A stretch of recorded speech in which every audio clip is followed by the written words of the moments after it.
And good morning, Marana Oro Valley. Happy Monday, 9 a.m. Mountain Time. Got a special guest here, but before I get that, I just got a text from one of my favorite mayors, Tom Murphy, down in Sahuarita, and he said it's moves with Sahuarita out in the back end there. Marana Oro Valley Experience, Sahuarita. We got a special guest this morning, one of my favorite people, Miss Teri Murphy. Is in the house. Good morning. Good morning. You too. It's great to be here. Does it feel good to sit down? Because you've been like on a roll for the last, 10 days. 10 days at the Pima County Fair with some amazing children doing some amazing things. So it has been an experience. You get a little tired, but when you watch the energy of those children and what they do, it's absolutely overwhelming. It makes you work harder. Now you founded that part of that organization. Elaborate on that a little bit. So actually, we started with the Marana Junior Rodeo, which was more of a rodeo deal, and I have the Cobra Barrel Racing Association. This is more 4-H and FFA, so I stay actively involved because I was one of those FFA students back in the day. And so anyways, it's just my grandchild has now gotten into, and it's funny because my son said to me the other day, he goes, "Mom, how come you never had me do all this?" And I said, "You know what, you're at different paths in your life." And I said, when you were doing it, we were working hard and we had the rodeo stuff. He did off-road racing. And anyways, with my grandchildren, it has been just an experience to watch them learn and grow and the hard work that they do and the dedication that they have. I mean, fair's not easy. 6 a.m. every morning, they were up feeding. 10 days. 10 days. We started with the 4-H horse show. And anyways, we have some great Marana Stockman kids that do that. And then we moved that was Friday and Sunday. We had an awards banquet on Saturday night. And then Monday, we brought in the pigs at 5 a.m. in the morning.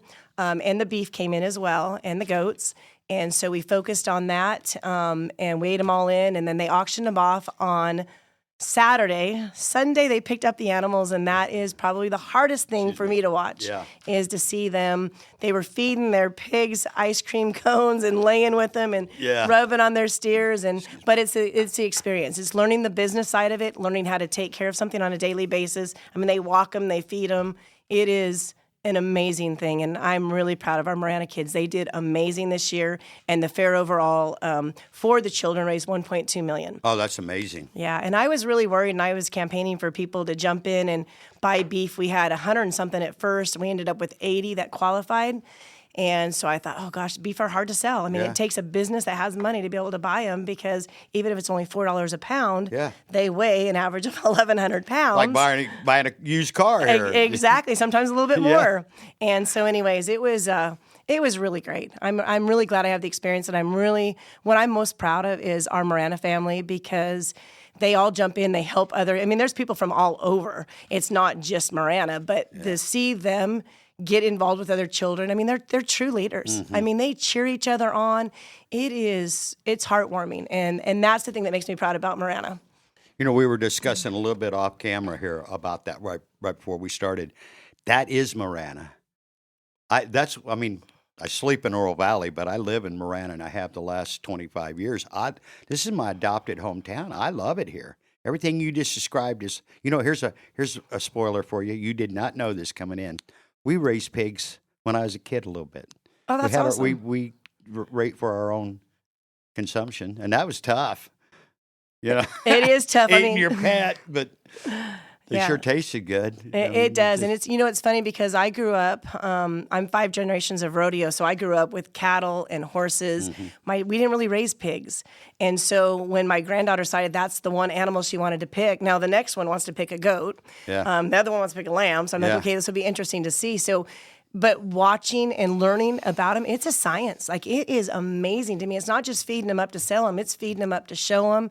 It's feeding them up. I mean, it's just so different, but it is, they work hard. I mean, you will never take a kid, and that's the one thing I wish for every kid in Marana, actually all over the country, that they could experience that lifestyle, because it is important. Like, you learn work ethic, you learn business, you learn so many different things, and it's amazing. Like, it is just heartwarming to see all this that happens with these children. And you know what? That's kind of a loss. It's lost in our society today. Very few kids grow up even around a farm, much less raising their own. And another real quick side note: my mother found there was a little shed at this house that we bought, and we were in the country, baling hay, and we weren't farmers, but everybody else was. And she found some older peaches in a shed, and she fed them to the pigs because pig eat anything. They had fermented. Oh my goodness! And the pigs were having a really good time till the buzz wore off. I flashed back on that. Hey, so we only got a few minutes, so we want to cover some. Let's talk about your business. Okay. And then we're going to get to the heart of the matter here. Which part of my business? Because I do a lot of different things. Which one do you want to talk about? My most passionate part is probably my Cobra Barrel Racing Association. It's all There you nonprofit. It's a nonprofit organization, and basically we're all volunteers, and it is something that we do for the community. We have not just kids that actually own horses that compete. We have a lot of people that come out and want to have their kids have that experience. I had an eye-opening experience when I did an Easter egg hunt this year. I had over 1,000 Easter eggs, but people from the south side saw that we were doing it, and they came over and they showed up. And anyways, it was crazy but they had the best time of their lives because we let them get on some horses, pet the horses and things like that. And I think sometimes we forget that not everybody has that experience. Not everybody gets the time and the ability to do that. So I'm most proud of that arena because, and let me tell you why I rebuilt it. It was there for a long time, and then it got torn down. And I was at an event, and a kid said to me, "Oh my goodness, Miss Teri, I just wish that we had that Heritage Arena back." And I said, "What?" And they're like, "My best memories as a child were in that arena." And anyway, so I went to bed that night, and I woke up at 2 o'clock in the morning. I do the best thinking at 2 a.m. Yeah, you and me both. And I said to Devin, "Devin, I got to build that arena." And he goes, "What?" And I said, "I got to build that arena." And I said, "I don't ever want a child to go through and not be able to have that experience." And so anyways, we fought hard. It took a lot to get it done, but we got it done. And so we do mainly barrel races there. We do some community events other people want us to do. We do some memorial rope-ins for, a child that was hit on the side of the road we went to Marana High School. So I do his memorial rope-in every year. They never found out who it was that did it. But we have 4-H kids that practice over there. And it doesn't matter if it's a dog, a chicken, or whatever. We open up our doors to everyone. And so I'm really proud of that part of it. I also run the Grand Canyon Pro Rodeo Association because I'm 5 generations of it. I think everyone should be able to experience some part of a rodeo. My dream is someday to have an actual rodeo facilities or a multi-use facilities in Marana because I think it's the one thing that we lack. So I'm hoping someday to get that as well, but that's probably my greatest joy. Well, I was at the 100th Marana Unified School District celebration Saturday night at the Patch. So we're down on the farm, and the community as a whole here is just amazing. I'm gonna give you a one-person experience. I'm with the Marana Food Bank. I love Marana Food Bank. And this is the newly established that Ed Honey was so instrumental, and Tom Murphy was so instrumental. Shout out again to Tom. And we were going to we needed a truck. We needed a refrigerated truck, and it was going to be like 50 grand to salvage food from the grocery stores. And I was just like, piece of cake. Within I don't know, a week, we had the 50 grand. Then we wanted to buy the property we sat on. Same thing. I'm like, no problem. 225,000. I think we raised 300. 30 days we had the money. That's the heart of what you just described. That 5 generations, which is a perfect transition into what you're dealing with. Not dealing with, but you're involved in right now is your candidacy for Town Council of Marana. And my thing I've always said is that 5 generations, because we've got families that have been here. I won't name names, but you know who I'm talking about. They've been here 100 years, right. 80 years, 75 years. This Marana, the success we're experiencing right now is not accidental. It is deliberate. It has been on purpose, the way we have built this, or the people that were here before us.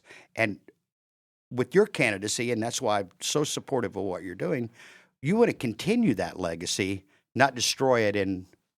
Right. I believe, I feel that we're going to destroy this thing if we're not careful. We got to be really careful. We got to make sure that we preserve our heritage. We got to make sure that we look around. We need to do things that give our children and our families a better life. And sometimes those decisions are hard, but we got to keep our foundation because foundation is extremely important. That's why people move here and that's why they fight so hard. Exactly. If I had my dream as a grandmother. What you want is you want your grandchildren to be able to experience everything from, we have amazing baseball parks. We need more. And I know that because I've been out there talking to a lot of people and I talk to a lot of people. I'm going to help you build some of those. That's one of the things I'm good at. We need baseball parks. I mean, we And really softball. do. And We really do. We need baseball, softball. We need soccer. We need anything that'll get a child outdoor, equestrian centers, anything that'll get a child outdoor, we need. Hiking, the fishing. I mean, I'd love to have a boating experience for children in our community. We got to keep that foundation. Also, as the young family that are moving here, we've got to create businesses so that these parents can live in that community and work in that community. Because when you're going transporting back and forth all the time and you're spending an hour on the road, that's 2 hours a day that you're not spending with your children. Mm-hmm. And I think that stuff is really important. And I'm lucky in my life right now that I've gotten to experience every avenue of that. And I think that's why I fight so hard for that. And I stay focused on the positive part. Like, yeah, do we have enough baseball parks? Absolutely not. But are we striving for that? Mm-hmm. Absolutely. And I think that that's the one thing that we need to fight for. And I think the other thing is when you have the experience, I remember a long time ago, somebody said to me, I was involved with this rodeo thing, and I worked for a sponsored professional rodeo for 30 years. And so I traveled all over the country, 300 days out of the year is when I first started. I went to all these amazing communities. I always loved my community the best, but I learned a lot from those communities. And I think that the one thing that I had to always stay focused on is making sure that we figure out how to keep that in our community and all those little things that you do. And so there was this time that I belonged to this association and they were doing everything completely wrong. And I called the head honchos at the main organization. They said, well, Teri, what do you want to do? Shut it down. I said, shut it down. No, I was calling for you to help them and guide them to give them information, not to shut them down. I want to double down, not shut it down. And so anyways, after that, I thought, you know what? You need to get involved. So I joined that association. I became part of that association. Eventually it took me a couple of years because I wanted to look and observe and figure out what I could do to make it better. Joined the association, became the vice president and then the president of the association. And that's kind of like with Marana. Like I have been actively involved for 31 years from every avenue of picking up trash to running the mutton busting to doing the rodeos at the events to providing an RV for the Star Spangled Banner, different things like that. I said, but I took all those paths before I ever got involved in this avenue of it because I needed that experience. Mm-hmm. You've got to experience the whole because it's really easy. I mean, I know what everyone complains about. I complain about the same things every day. But it's learning how to do things the correct way. And being a really good listener is one thing that we all have to strive for. Because everybody wants something different. It doesn't matter who you are or what you are. There's nothing perfect in this world. So we got to focus on those things and keep moving the right direction. And I love the town of Marana. Mm-hmm. You know, somebody at the fair asked me the other day, because everyone asked you 199 questions because Marana's in the highlight right now. And they off the deal, they said, Teri, do you ever get tired of talking about the town of Marana? I said, absolutely not, because I love it. I love our community. I love the 99% of the people in our community. I absolutely adore them. Their hearts are good. We're all fighting for the same thing. We all fight a little bit differently. And that's the thing that I don't want to ever get out of control and be one of those people. I want to fight the way that, that you're supposed to fight. I take notes on every single person that walks through a council meeting.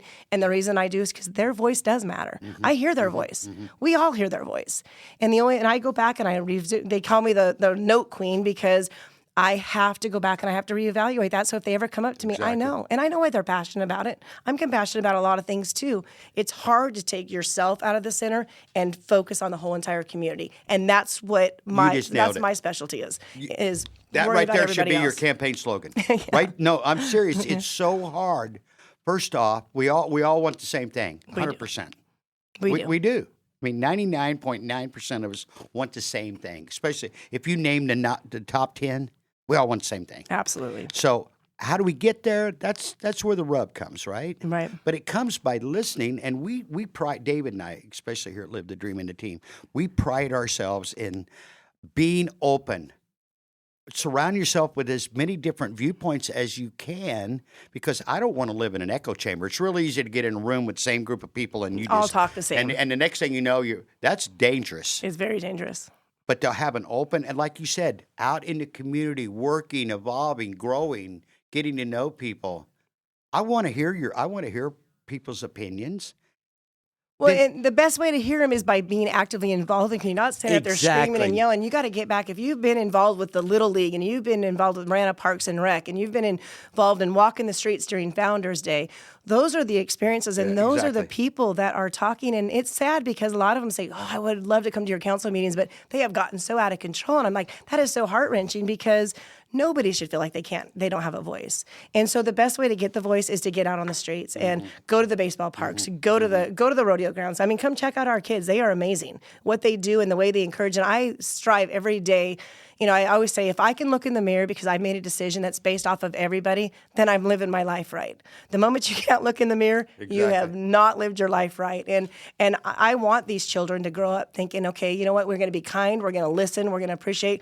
Doesn't matter if we're winning, we're going to cheer people on. And we as adults, I think, need to learn by the children. And I'm talking the young ones, not the ones that we ourselves. I mean, you get this beautiful little baby and we ruin them ourselves. I mean, they are brought to us perfectly. And then all of a sudden we make these choices and going, how do they turn out like that? Well, that was us. Hello. We are responsible for that. And so I always say, you know, you gotta take lemons and make it into lemonade. And there is always something positive about anything that you do. There's something positive if you find it. And we have to do that for our children, not for us. It's for the generations down the road. Exactly. I'm going to echo what you said a while ago. This is personal. John Post and I were talking the other day. He's a personal friend. I love John. We were talking. This is more than the other day. And he goes, now, Clint, where's your kid? I've got two kids. One lives here and one lives in Meridian / Boise, Idaho, because that's where the jobs are. Right. Our son-in-law has a great job as an electrician. And he goes, well, you got to fix that. I said, you've got to help me. Exactly. Because the only way they may stay there forever. And our grandbaby's getting ready to turn 1. We've only got one. And we FaceTime her every day. That's not the same as... No, being with them. I ain't got the experience. I have 4 right in my backyard, and I love it. And so we're leaving pretty shortly to go see her for, but we have to have those good jobs in this community, which means sometimes tough decisions have to be made, right? Exactly. On property that's owned by people that's owned it for a long time, I might add. That's correct. You're going to control the rights of someone to cash in their property? Well, I'll tell you an experience because it's probably the best way to describe it. Where I live, behind me was all open dirt land. My son grew up riding his razors. I mean, that was our backyard. It is now San Lucas. Mm-hmm. And I remember one time I was so upset about that. I was like, I cannot believe they're doing that. This is supposed to be farmland. This is supposed to be... And I was going like crazy. And finally, a really good friend of mine from Reno, Nevada, and he is a developer, but does amazing stuff for community. And anyways, he said to me, Teri... I go, what? He goes, what gives you the right to tell somebody what they're going to do with their property? And I was like, well, I'm not saying what they can do. He goes, yes, you are. You're upset because they're going to build a subdivision. And I said, well, I guess I kind of am. Well, the other day when we had all this commotion going on, I was sitting there and I was listening. I'm in my living room and I'm listening to the kids in the park play. And I said to myself, and I said to Devin, I said, man, this is what, I was so upset about something. And to see other kids enjoy what my child got to enjoy different ways, but still, what would have given me the right to not let those kids live in a community, one, that they love, and 2, playing in a park that they enjoy?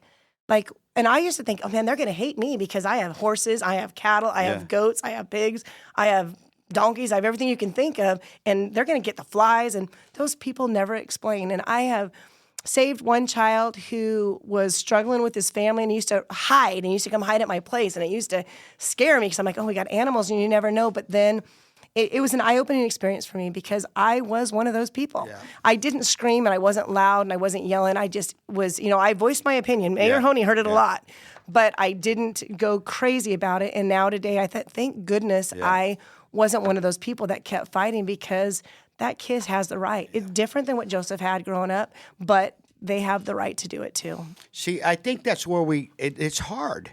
It's a very hard decision. It's very to keep yourself and be self-aware and understand those things. It's difficult because not everything is going to make me happy. No.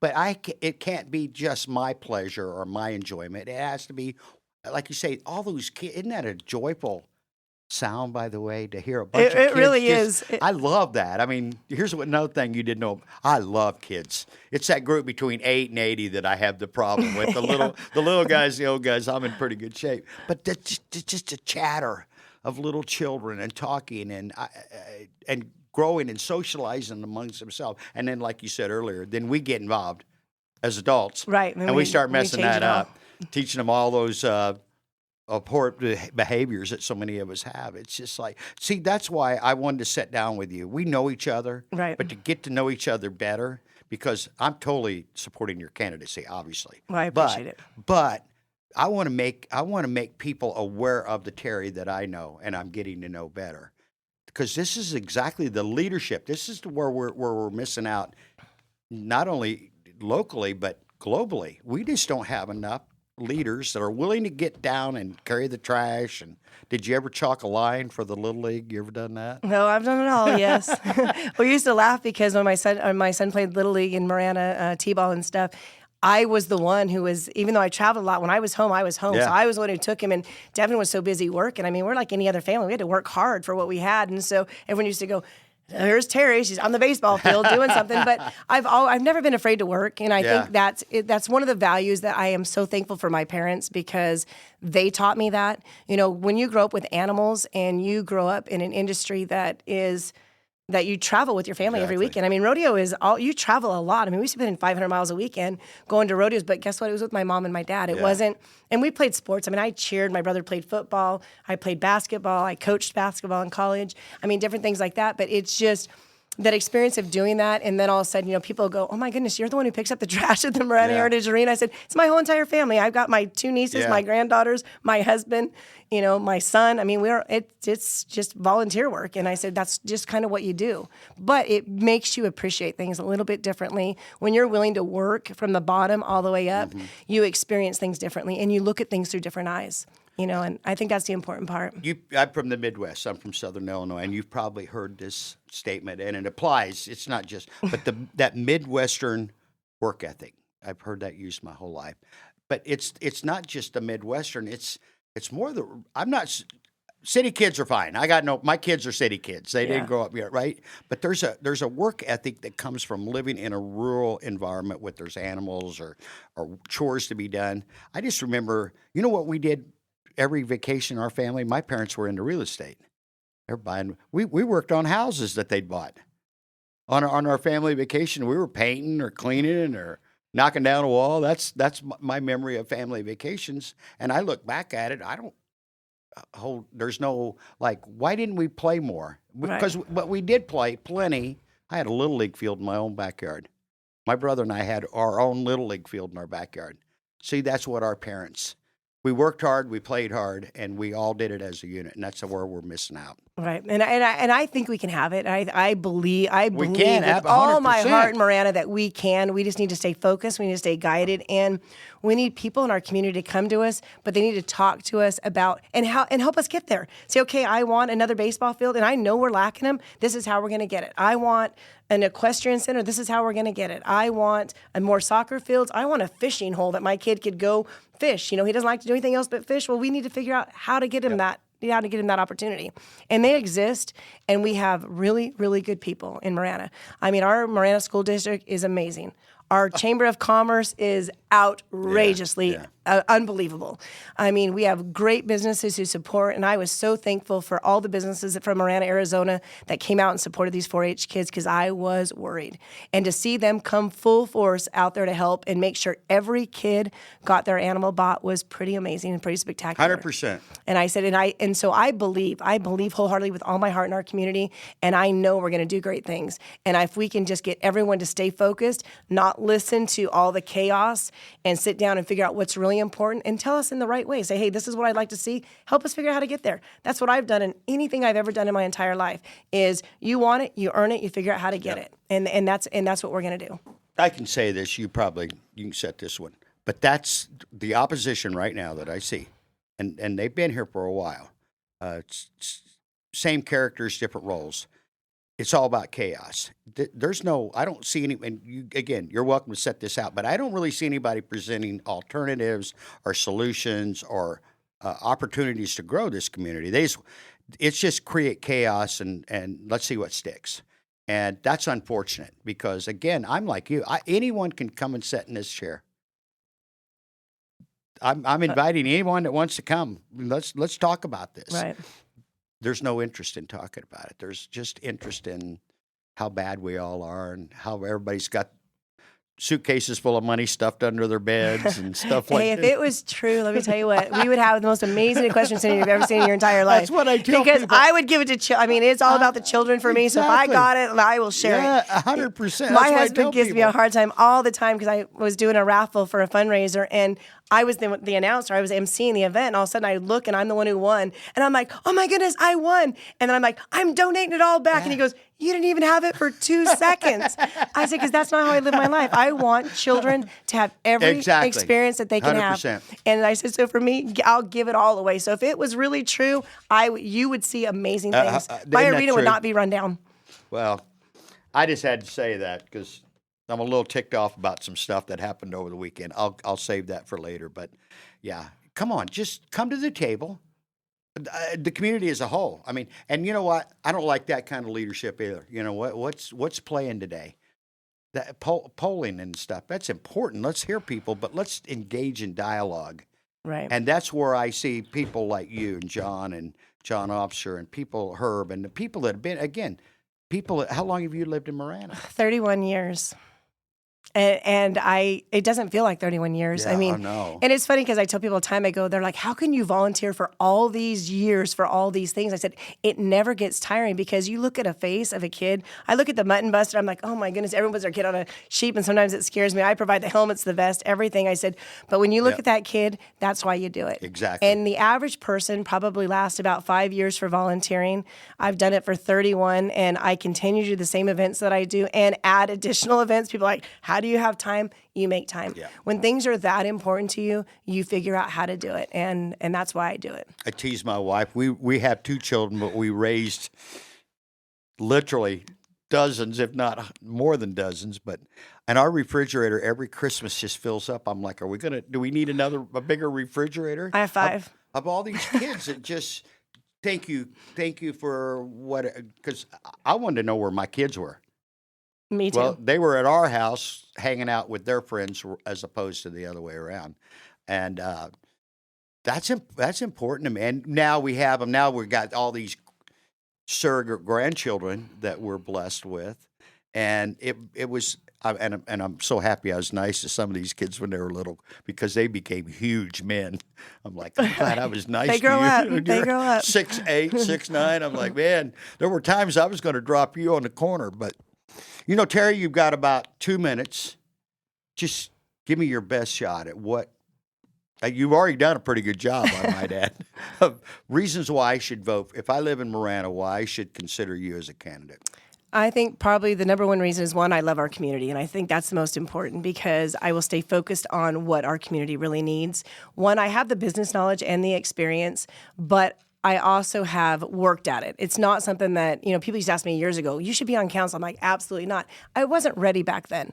I wasn't ready because I didn't experience all the volunteering, the pick up trash, the walking through the Founders Day parade to, the Star Spangled Banner. I mean, there were so many things that I hadn't done. Yes, I volunteered to do those, but I think until you have all those experiences, that it's really hard. And I think that people know I'm compassionate about children. I believe that giving them every opportunity and also their parents. I want them to grow up in our town, be able to work in our town, and I think that that's probably the most important part is I will stick with the foundation, and I'm a listener. Mm-hmm. I will listen to everything that somebody says to me, and then I will make a decision. Whether everyone on my council agrees or doesn't agree, I will make a decision that I feel in my really heart important. Is best for everybody, not best for me. So that's so important right there because I hear a lot of politicians, and they're like, "Well, I got to go along with." I'm like, "No, I'm not." I tell people all the time, if you're I'm not a only politician. one. Every time, Right? Don't do it just to be the contrarian. But if you truly believe in something, stick to your guns because there'll be another opportunity to come around to be a part of the majority, right? Absolutely. Yeah, what you just said was every candidate should have that motivation, that self-awareness of I need to know more before. course, if we wait till we know everything, Yeah, you'll never know everything. I mean, I have then we're toured out. facilities. I have done things I've never thought I'd ever do before, just trying to get the knowledge behind me because I'm like, what does it really do? Like, I need to know, you need to know those things. And I'm one of those people, I'll stay up all night figuring it out. And that's why notes and listening to people are so important. And I take notes on them because I want to go back later on and go, okay, now I know why they were so compassionate about that. Do I still agree with it? Absolutely not. But I do believe that they have a good point. So let's figure out how to meet in the middle. So, hey, I promised to get you out of here by 12:30. We missed it by 10 seconds. Guys, everybody, thanks for listening. Hey, consider Teri. How do they get a hold of you, Teri? They can get a hold of me on, they can call me. They can get a hold of me there anyway. you go. I'll give them the information, Yeah, and too. we'll post it later. Thank you guys for listening. Happy Monday. Be nice to each other. It's not that hard if you try. Thank you very much.